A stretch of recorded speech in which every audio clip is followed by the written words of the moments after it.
This hour of the Costa Report is brought to you by IBM. Big data at the speed of business. Welcome to the Costa Report. I'm Rebecca Costa, and thank you for joining me for another 2 hours of straight talk radio. Before we get our program started, I want to welcome members of our armed forces who are joining us over the Internet.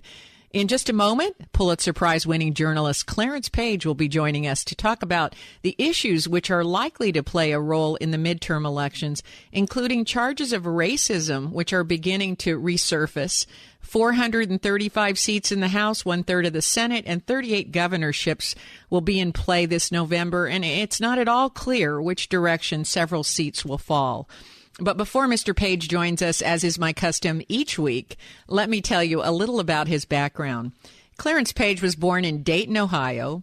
His first encounter with journalism came in high school when he began working on the school's biweekly newspaper. Later, while attending Ohio University, Page freelanced for the Middletown Journal and Cincinnati Enquirer.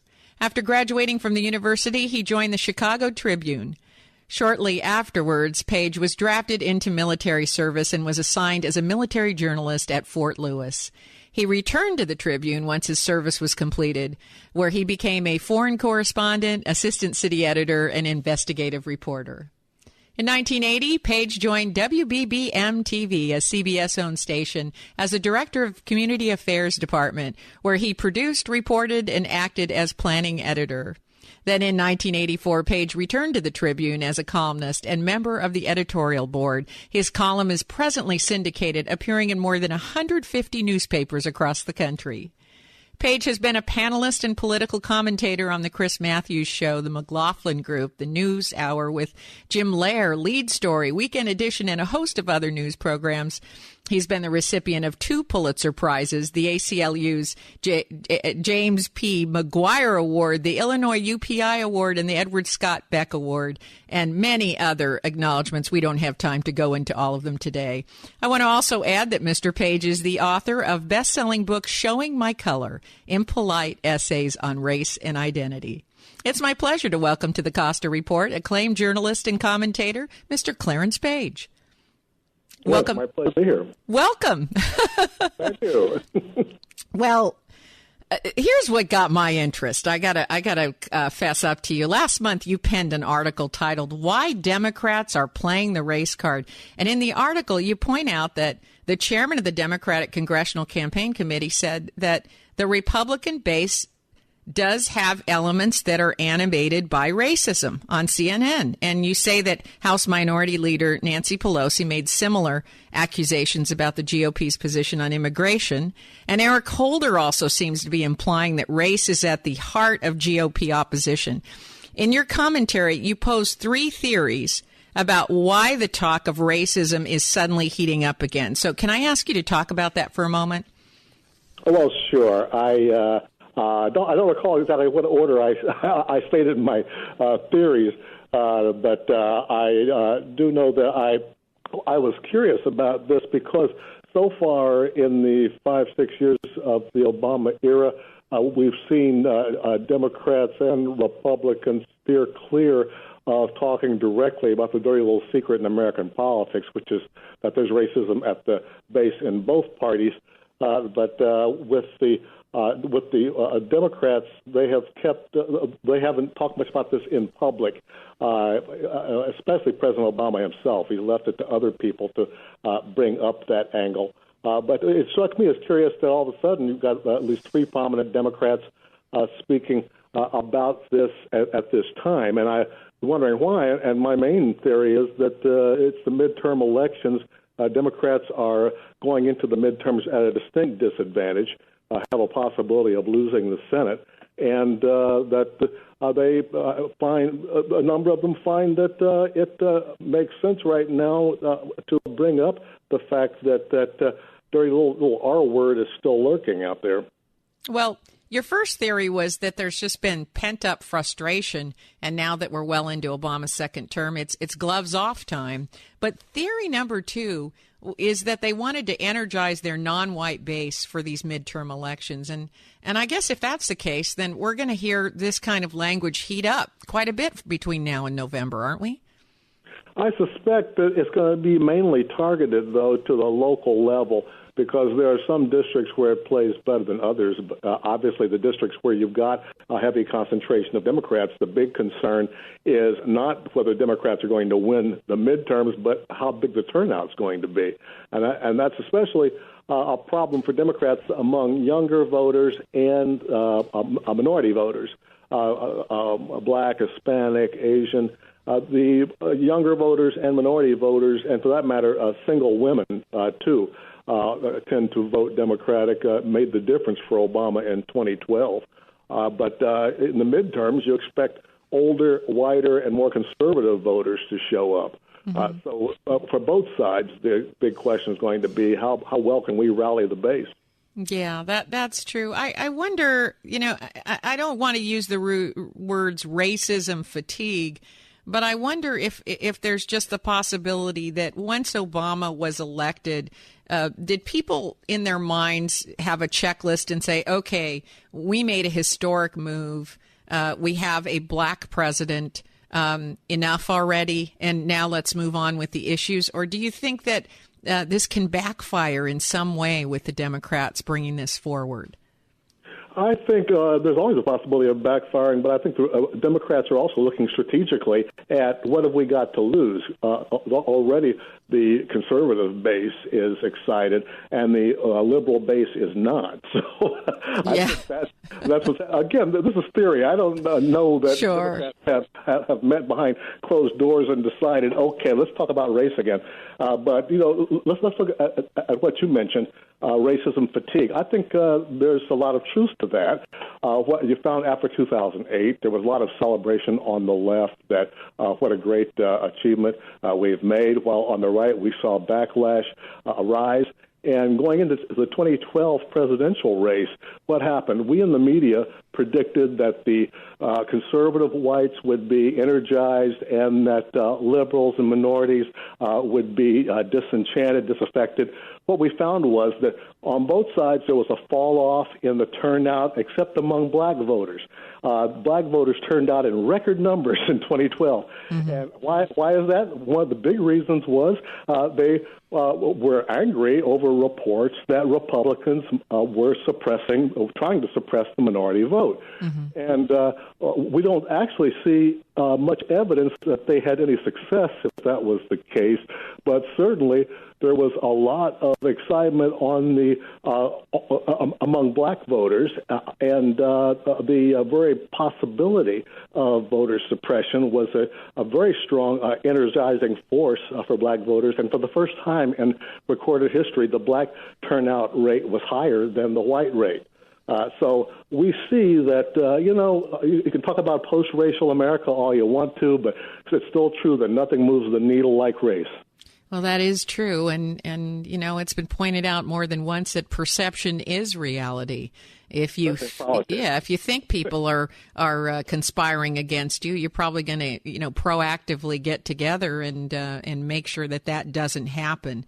And that clearly was represented in the voting statistics in this last presidential election. But since your article, Senator Rockefeller said that the reason for gridlock is racism, and there's been an opposition to the federal judge appointing in Georgia, which also has painted with the racism brush. I'm not that familiar with the Georgia race, but I have heard that has risen, and we've seen really reports lately of explicit racial expression popping up in a lot of different places, from a sheriff of New Hampshire who just left his job to the owner of the L.A. Clippers. Well, we're going to talk about that in a moment, because obviously that's all over the headlines, and that one's hard to ignore. We have to take a short break. When we come back, we're going to find out whether there are some accusations against which you cannot defend. You're listening to the Costa Report.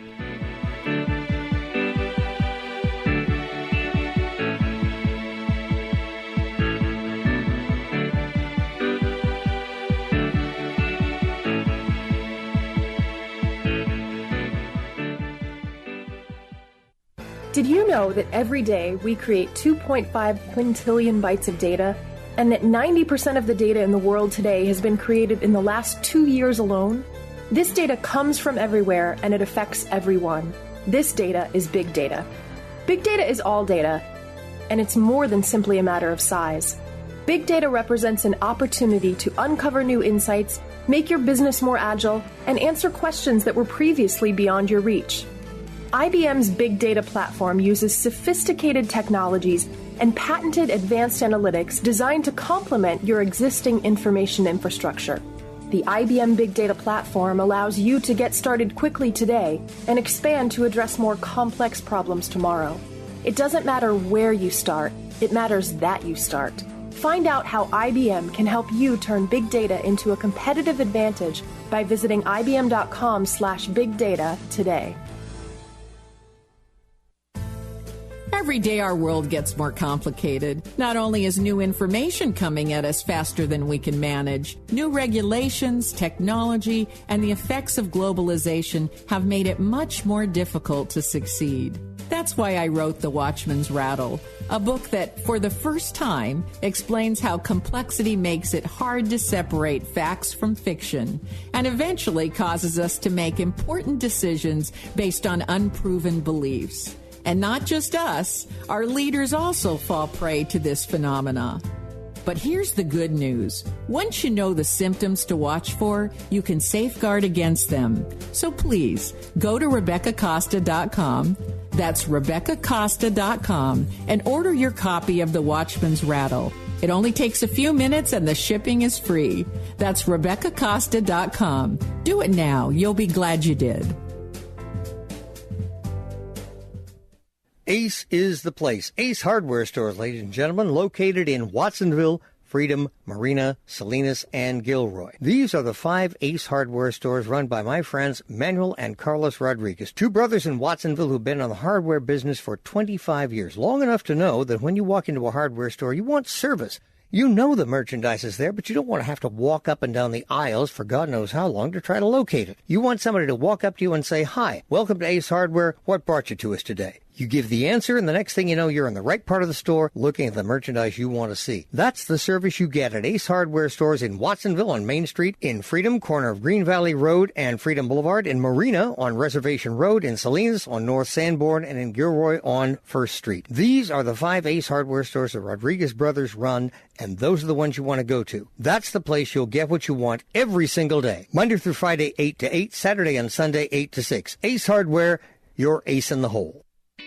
Hi, this is Ethan Behrman, a host on the ZBS Radio Network, and I'd like to introduce you to the all-new ZBSradio.com. ZBS Radio brings you a variety of talk radio programming on subjects like health and nutrition, politics, personal finance, gardening, pet care, technology, and so much more. At ZBSradio.com, you'll find podcasts, as well as live and on-demand streams of exciting and informative talk radio programming that's available to you 24 hours a day, 7 days a week on your computer or mobile phone. Listen on the web using our streaming player or in your iTunes or other listening software. Also, be sure to check the app section of our website to find mobile apps that make listening to your favorite shows even easier.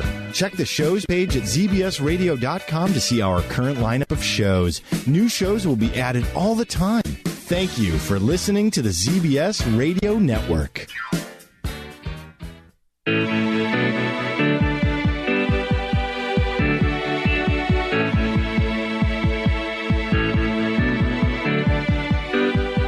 Welcome back to the Costa Report. I'm Rebecca Costa, and my guest today is journalist and popular commentator, Mr. Clarence Page. And before the break, we were talking about how charges of racism seem to be creeping into the headlines again as we get closer to the midterm elections, and how this may very well be designed to energize the non-white Democratic base who turned up in record numbers to elect President Obama for a second term. So let's talk about one of the more controversial issues, which has been painted as racist, voter identification. What do you say to folks who claim requiring voter identification is a racist policy? I mean, I travel a lot, so do you. You have to have certain types of government identification to get through TSA at the airport, and I don't see anyone accusing the TSA of being racist, so I'm a little confused by that. Well, actually, TSA has been accused of racism. That's a different issue, just racial profiling. This is the trouble with the R word, that everybody's got different ideas of what you mean when you say racist. Some feel like if you're not wearing a hood and burning a cross, then the R word doesn't apply to you. But it does apply to actions or policies that have racial consequences or racially biased consequences. And that's certainly true of requiring voter ID. There's a little question that both the poor and minorities are more likely to be turned away from the polling places where voter ID is required. And that is why so many judges have thrown out voter ID requirements, because they have discriminatory consequences.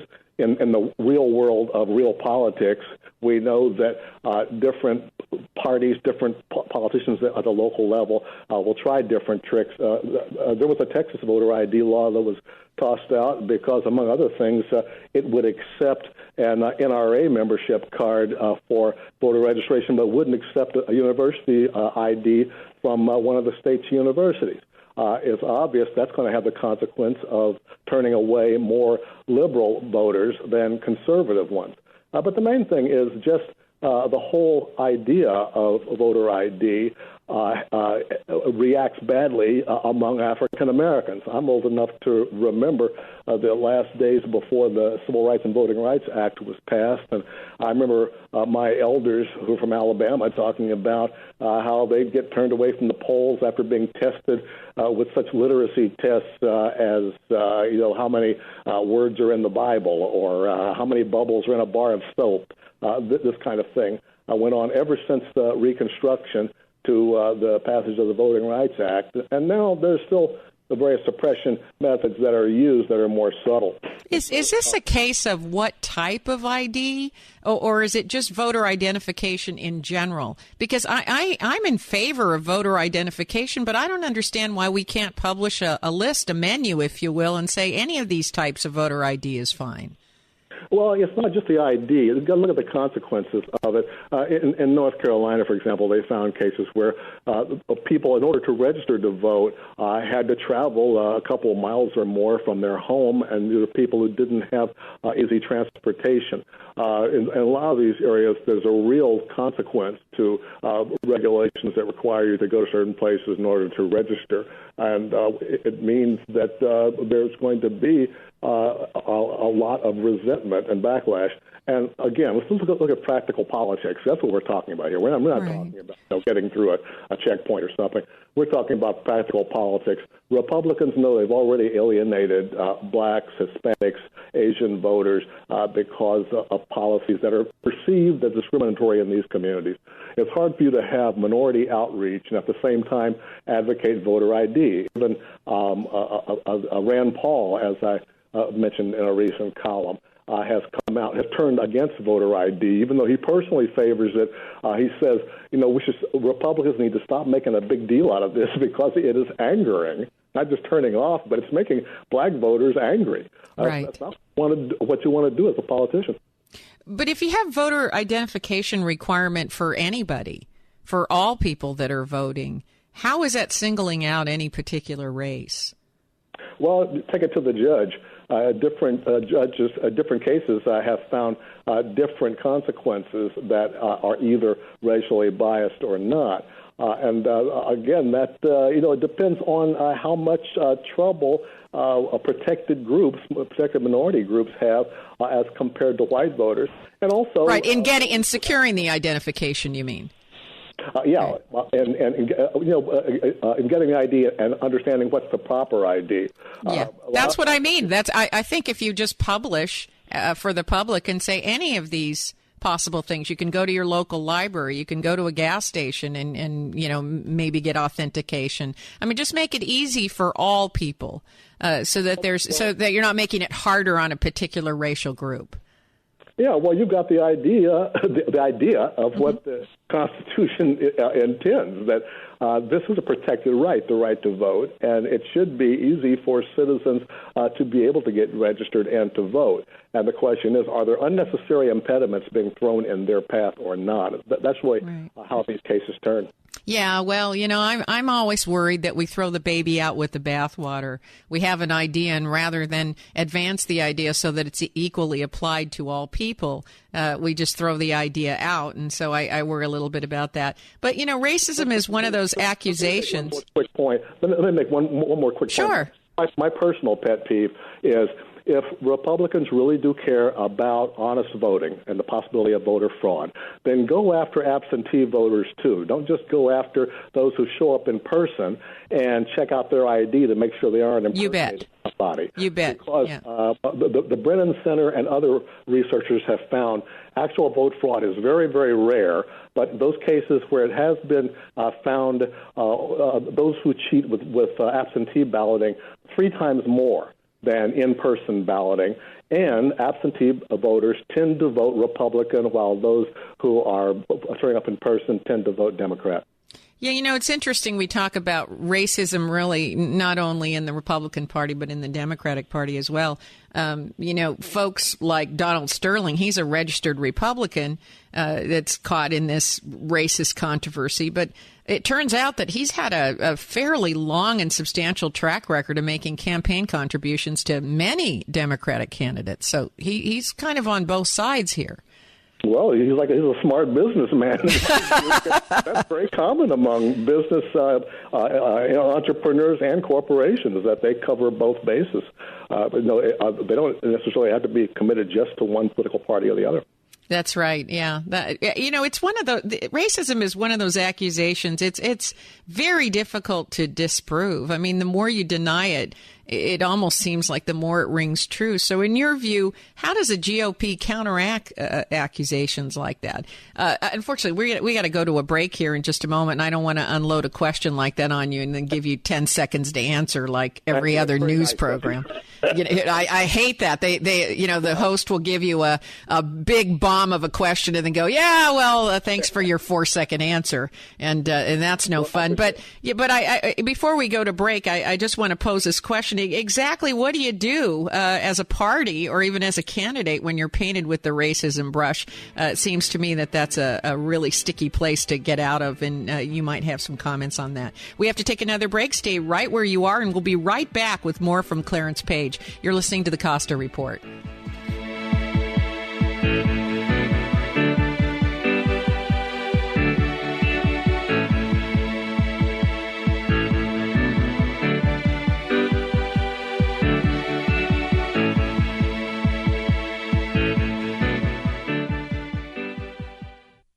The crisis in the Ukraine is the latest global conflict to pit the United States against Vladimir Putin's Russia. While the Cold War may have ended, U.S.-Russia diplomacy is here to stay. Understanding this volatile new era is not easy. For many years, experts have been trying to explain Russia's new leadership, but cracking the inner circle has remained elusive until now. The American Program Bureau represents some of the most knowledgeable and prominent Russian insiders who are available to speak to your organization. Experts such as Mikhail Gorbachev, former leader of the Soviet Union and master architect of modern-day Russia; Vladimir Posner, the dean of Russian journalism; Andrei Kozyrev, the first foreign minister under Boris Yeltsin; and Pavel Palashchenko, chief advisor for 25 years to Gorbachev, are available to speak at your next event. No Speakers Bureau offers greater insights into how Russia impacts our economy, our world, and our lives. To schedule these esteemed leaders for your next event, contact the American Program Bureau at 800-225-4575 or apbspeakers.com. The Redwood Mountain Fair is coming May 31st and June 1st to Roaring Camp in Felton. This family-friendly event presents 22 bands featuring Lucas Nelson and POTR, Hot Buttered Rum, Pimps of Joytime, Roy Rogers, and the Delta Rhythm Kings, Sherry Austin with Hen House, Flor de Cagna, John Craigie, the Chop Tops, and more. Enjoy a weekend of music, local food, wine, microbreweries, arts and crafts, and the kids area. Proceeds from the fair benefit local nonprofit organizations. Tickets and info at redwoodmountainfair.com. The sun is high in the sky, which means it's time to get your RV and trailers ready to roll. Hi, I'm Rena Mills, owner of RV Service Center of Santa Cruz, your locally owned RV parts and repair center, with over 38 years of service to the Central Coast community. In addition to RV repairs, our qualified staff services and maintains boat, horse, and utility trailers, in addition to toy haulers. We also restore vintage RVs and work hand in hand with all insurance companies to ensure that your RV is restored to its original condition. Tune up your RV for summer with RV Service Center's pre-summer special. 20% off all parts and service. Call now. Offer ends Memorial Day. Get your RV and trailers ready to roll with the help of your friends at RV Service Center. You'll find us easy to reach and easy to use at 2525 Mission Street, Cross Streets, Mission and Swift Streets in Santa Cruz. Call us at 831-427-0881 or rvscsc.com.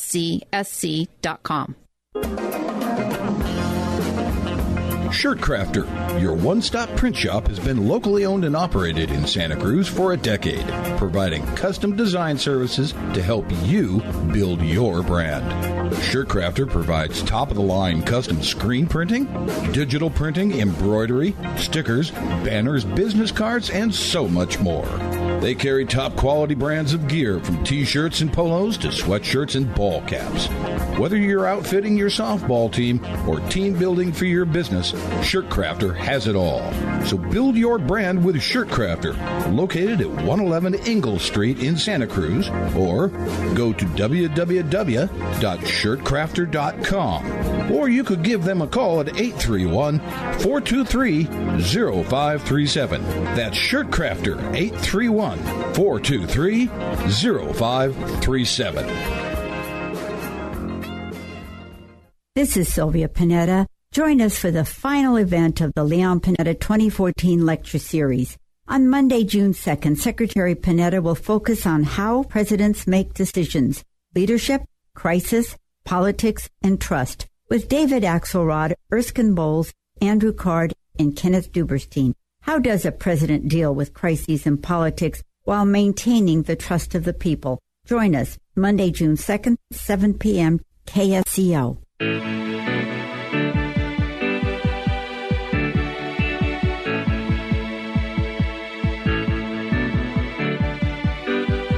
Welcome back to the Costa Report. I'm Rebecca Costa, and today we're speaking with journalist Clarence Page. And before the break, I posed the question, what does a party and a candidate do to fend off accusations of racism? Because once the accusation is made, it's difficult to remove that stigma. Well, I, for one, have been very disappointed in my life to have seen the Republican Party become alienated from black voters in particular. I can remember in 1960, black voters between John F. Kennedy and Richard M. Nixon, well over a third of black votes went to Nixon. It was not unusual for black folks to be Republican. In fact, this is the party of Lincoln we're talking about here.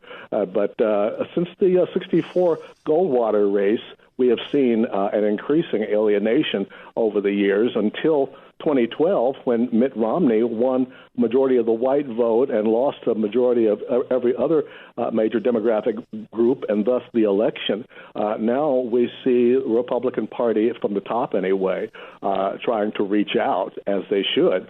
But you know, if you want to know how to avoid charges of racism, et cetera, have a rapport with minority communities. The late Jack Kemp, a vice presidential candidate in '96, a congressman from New York, and former pro football star. Jack Kemp had a terrifically good rapport with black and Hispanic and low-income communities around the country, and became a role model for people like Paul Ryan, now who was a protege of Jack Kemp, and various other Republicans, Rand Paul, and some others have made concerted efforts now to reach out to minority communities. But you've got to get out like any other voting constituency and become familiar with people, stop talking and listen to them as they tell you what their concerns are, and then begin to work with them for how your party can provide a better alternative to what Democrats are offering. But if you don't do that, then people are going to be suspicious. And once people are suspicious, you don't get away with statements, say, that are made by those whom they trust. Yeah, that's absolutely right. You're held to a different standard, and actually, I'll tell you, there are a lot of independents like Lou Dobbs that agree with you that the GOP is really got to get back to a big tent idea where it's inclusive, not exclusive. And they kind of just they headed down the wrong road, and they have to try to earn their way back. And the key word there, of course, is earn. You have to earn people's trust. You can't just ask for it, and you certainly can't demand it. Now, getting back to the midterm elections, there are still a lot of unanswered questions about Benghazi. How important is that going to be in these elections, or are we having Benghazi fatigue also? Well, we've had 8 committee hearings already, and we're about to have another one, which I don't expect will find anything substantially different from what the earlier ones have. And Benghazi itself has become a political mantra that is a signal to others as to where you stand politically. If you're suspicious about Benghazi, then people presume you're a Republican. And if you say Benghazi again, then people presume you're a Democrat. It's become a marker. So in the midterm elections, when you're trying to get out the base, that's okay. You use whatever buzzword you can to rally your base. And if you can, try to discourage the other party's base. But that's what Benghazi has become. I tweeted out that Benghazi is like the birther movement. And I got some angry tweets from right-wingers saying, I don't care about the people who were killed at Benghazi. Hey, I'm a Vietnam-era Army veteran. I care very much about how our officials, our State Department people, and others are treated, those who die on the line of duty. But I also don't like to see them exploited for political purposes, and I think that's what's happening with the Benghazi issue now. Well, now, in one of your blogs, you made the interesting observation that these attacks on Benghazi and these endless investigation requests are really an attempt to deal a blow to Hillary Clinton in advance of the next presidential election. Is that right? Well, that's true, too. But I think, as a practical matter, they're dealing less of a blow to Hillary than rallying the base. If any name rallies conservatives as much or more than Barack Obama's name, it's Hillary Clinton's name. That's right. Just by dropping that name, you immediately raise the blood pressure of certain people who you want to have come out and vote for you if you're on the right. So I think that's what, again, that's using that tragedy at Benghazi for political gain rather than really trying to get at the truth. Now, how about these revelations by Snowden that have made citizen surveillance an issue? Are we going to hear more about the invasion of privacy or the overreach of the IRS? I'm fascinated by this. Had you heard about the decision by the United Kingdom, not the United Kingdom, but the European Union's highest court, the right to be forgotten ruling? Europeans, we're talking here about the balance of privacy versus the public's right to know. And Americans respect that public's right to know more than Europeans do. They tend to respect the right to privacy more. And I know I'm going to get some of my fellow Americans who will argue with me, but let's face it, we are some of the least private people in our current culture right now, with putting everything out on Facebook and Twitter and everything, and other things. We're very schizophrenic about that privacy. We don't want the government getting metadata on our phone calls, but we're happy to tell everybody in the universe who we called on Facebook. Yeah, that's right. And, people complain about the metadata issue, but how many of them are rallying out there to put candidates into office who are going to shut down the NSA? I mean, it's the old quandary that Benjamin Franklin referred to in terms of, when he wrote to an associate that those who want to sacrifice a little liberty for a little safety don't deserve to have either one. Does it have to be an either-or proposition? Can we have both? That's what we've been trying to do in this country. And so I've been looking with something of a jaundiced eye at all this concern about privacy when Americans really don't seem to be in their own lives taking it that seriously. In other words, we want our stuff to be private, but we want everybody else's stuff to be open. That's right. We are very schizophrenic, and we have a double standard to boot when it comes to privacy. I think mostly what people are nervous about is having the government have the ability to go in and get any kinds of records that they want. But, how about private corporations? Private corporations do it. I am way more. I am with you there. I am way more concerned about consumer surveillance by Neiman Marcus and Target. Yeah, and credit scores and this sort of thing. And trying to get your credit score corrected, it is a major operation. And where's the accountability here? I like to see Americans get angrier about that. Well, yeah, and, I spoke not too long ago at the National Retail Federation, and it was all the CIOs of all the major retail organizations, and it was amazing what technology they had. In fact, it made the NSA stuff look silly. That's right. Because they've got the deep pockets to be able to purchase, state-of-the-art technology that even has these stores and these retailers watching you as you comb through their catalogs on your mobile phones. That's right. They're watching whether your eyes, are landing on a particular product, and then, not surprisingly, about 10 seconds later, they're offering you a discount coupon on that particular product that your eyes landed on for an extra 10 seconds. That's right. And we trade a lot of privacy in return for free services, Google and others on the web who are selling advertising, but they're also tallying what you look at and how you shop around or do your research and that sort of thing in order to try to target you for future sales. So it's a big trade-off, and the technology keeps on changing. And it's not like the Indianapolis 500 track. It only speeds up. It never gets slower. That's absolutely right. Well, now we're going to have to take another break, but when we come back, I'd like to ask you about the Affordable Care Act. We have a lot of folks that are running for office that visit us here at the Costa Report. And when I ask them, what do you think is the top issue that's going to come up in the midterms? They keep saying the Affordable Care Act. But, we've been talking about racism fatigue and Benghazi fatigue. I can't think of anything that people are more sick of talking about than the Affordable Care Act. But maybe I've been in the media too long, and maybe I just don't get it. So when we come back, I'd like to ask you about that. We're going to take our last scheduled break. We'll be right back. You're listening to the Costa Report.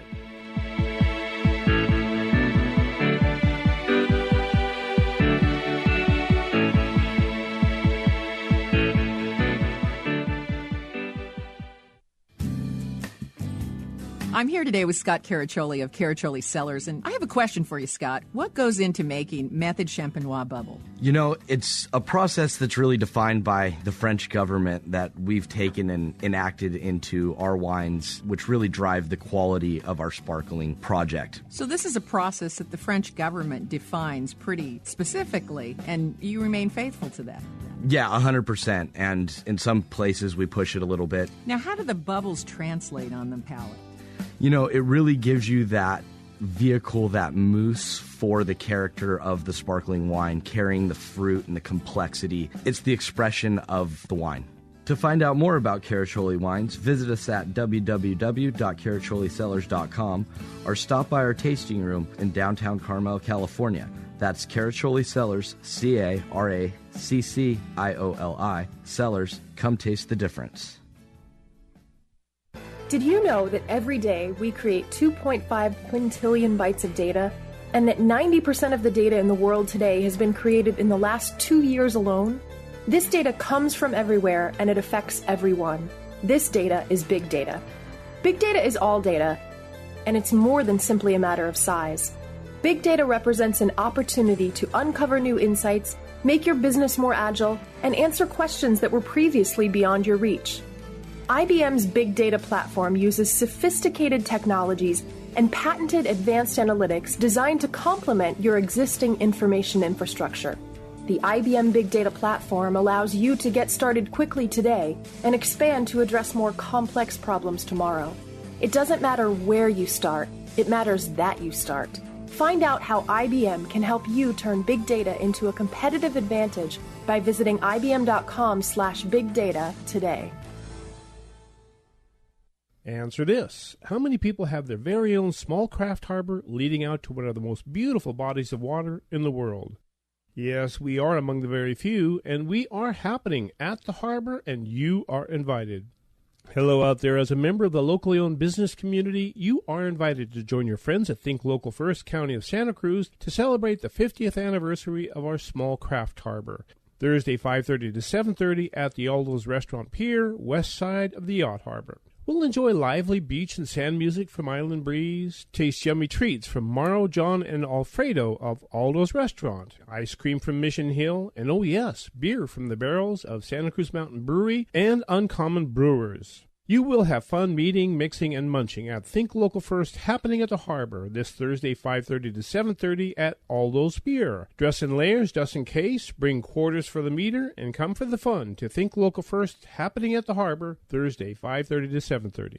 My name is Debbie, and I'm from Aptos. About 4 years ago, I remodeled my house, and it was professionally decorated. I wanted it to look like a magazine inside, so of course, the end was beautiful plants. But how am I going to take care of them? So I called Jungle Plant, and Dale gave me a fabulous estimate. She comes in faithfully every week, waters, dusts, fertilizes, takes such great care of my indoor plants, and believe me, I have 15 of them, everything from large ficus to beautiful orchids. She's totally professional, trustworthy. She comes in when I'm not there. I really depend on her to keep things looking great, and she's become my really good friend. She's really knowledgeable about plants, knows where to put them so that they thrive, and if something goes wrong, she replaces the plants. My plants are a big part of my home decor, and I love looking at them and feeling something alive and green. So thanks to Jungle Plant, my home is complete. So give Jungle Plant a call at 462-5806 or visit jungleplant.com.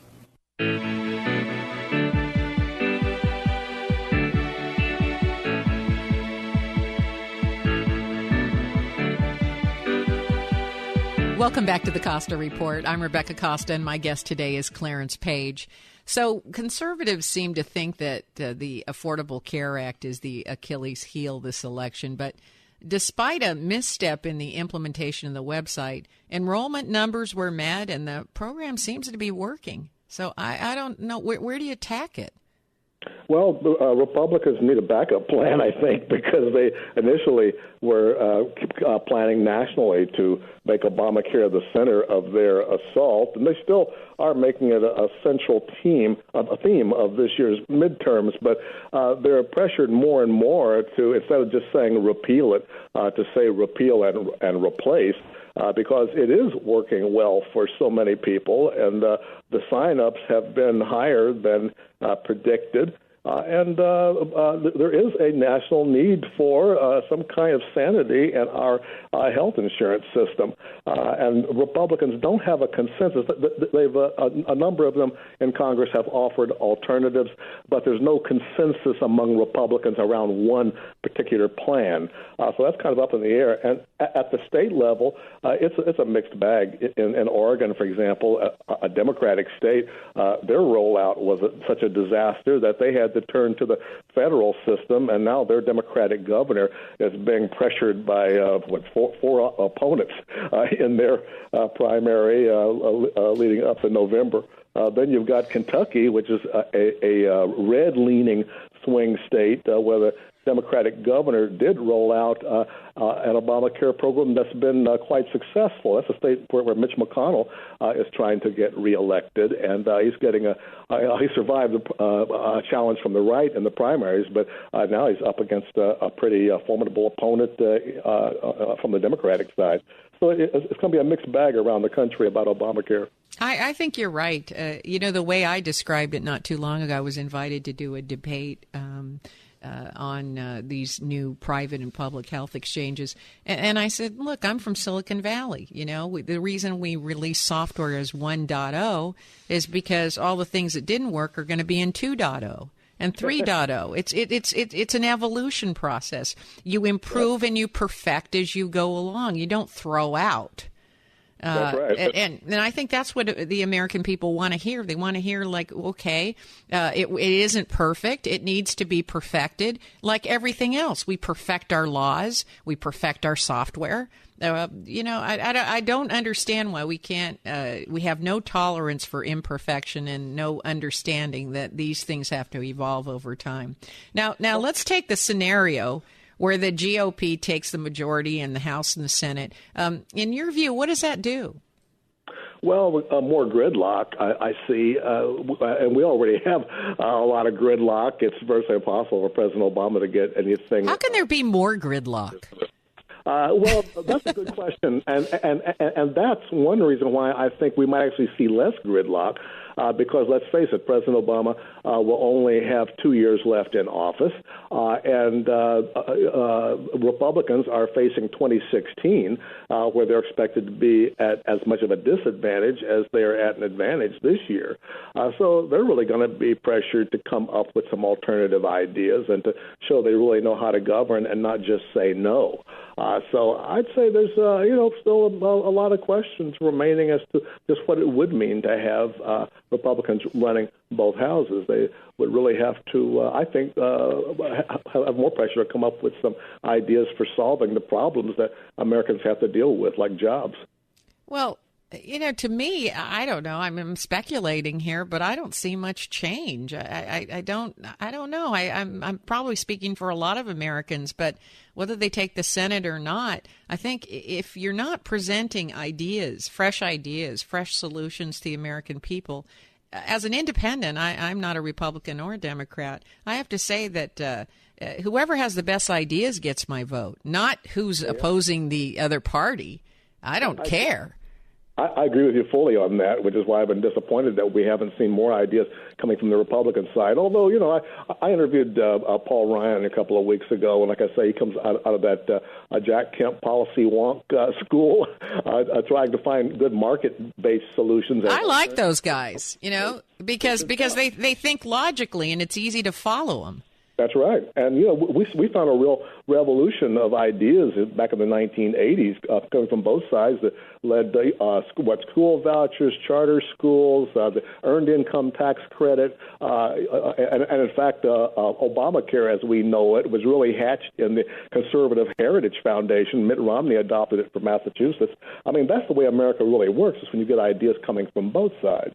And maybe we will see more of that over the next couple of years. But at the same time, we have a tremendous publicity machine for extremism on both sides coming through various new media and all.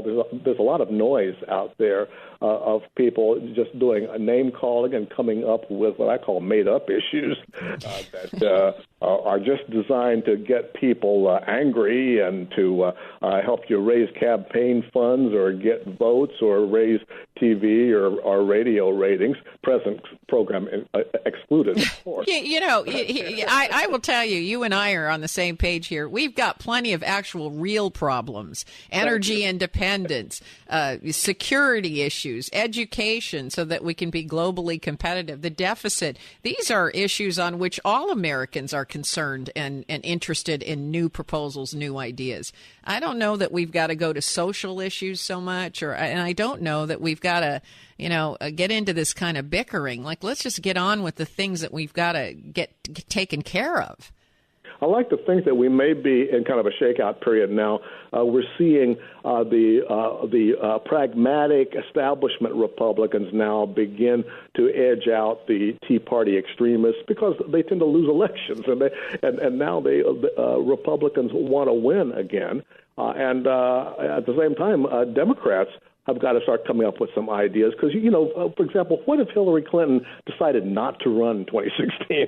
I mean, let's face it, on the Democratic side, everybody's looking for her, presumes she's going to run, and that's why you haven't seen any other Democrats rising up with any kind of alternative ideas and all. Everybody's playing the wait-and-see game. But Democrats need to also address these issues that are out there because they're not going to have Barack Obama rallying everybody with his brilliant hope and change campaign like in 2008. That's absolutely right. Well, we are out of time for today, but before we say goodbye, I do want to thank you for helping us week after week understand some of the most difficult challenges of our time. Thank you, Mr. Page. Thank you for having me on your program. I really appreciate it. I'm honored. Thank you very much for being with us, and you come back soon. Thank you. I look forward to it. If your station is leaving us after this hour and you have a question or a comment to make about our interview with Clarence Page, you can drop me a note on Facebook, Twitter, LinkedIn, and also at our website at RebeccaCosta.com on the contact page. And if you missed any part of today's interview, you can listen to the full program on Apple iTunes, Podbean, Voice America, and also the Costa Report website. Just click on the guest photograph on our website and listen from the convenience of your computer or your mobile device. And while you're at our website, be sure to pick up your copy of The Watchman's Rattle. Just click on the bookstore page where we've curated a reading list for listeners who are still curious and engaged and inquisitive and want to understand this fast-changing, complex world we're living in. In a world where there are a lot more opinions and unproven beliefs than empirical facts on which to base our decisions, the best way to arm ourselves is with knowledge. And that's why we're on the air each and every week, and also why I wrote The Watchman's Rattle, and why we curate a reading list which contains books from the most important thinkers in modern times.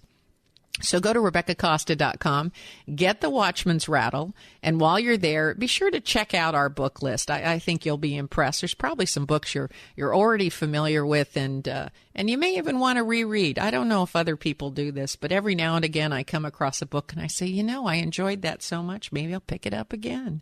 Mark your calendars right now, because my guest next week is former Secretary of Defense and Director of the CIA, Mr. Robert Gates. He'll be here to talk about how Presidents Bush and Obama managed warfare, threats, and foreign leaders, as well as the growing destabilization abroad. Don't miss a riveting conversation with former Secretary of Defense Robert Gates right here on the only news program that puts policy ahead of politics. Now stay tuned for a second hour of Straight Talk Radio. I want to, once again, before we go to the second hour, take a moment to thank my first hour guest, Mr. Clarence Page. And if for those of you who don't catch his blog every week or his column every week, please do go to his website. I think you'll be amazed at some of the insights he has on what's coming up in the midterm election. He always seems to be ahead of the game. Now stay tuned. We'll be right back. You're listening to the Costa Report.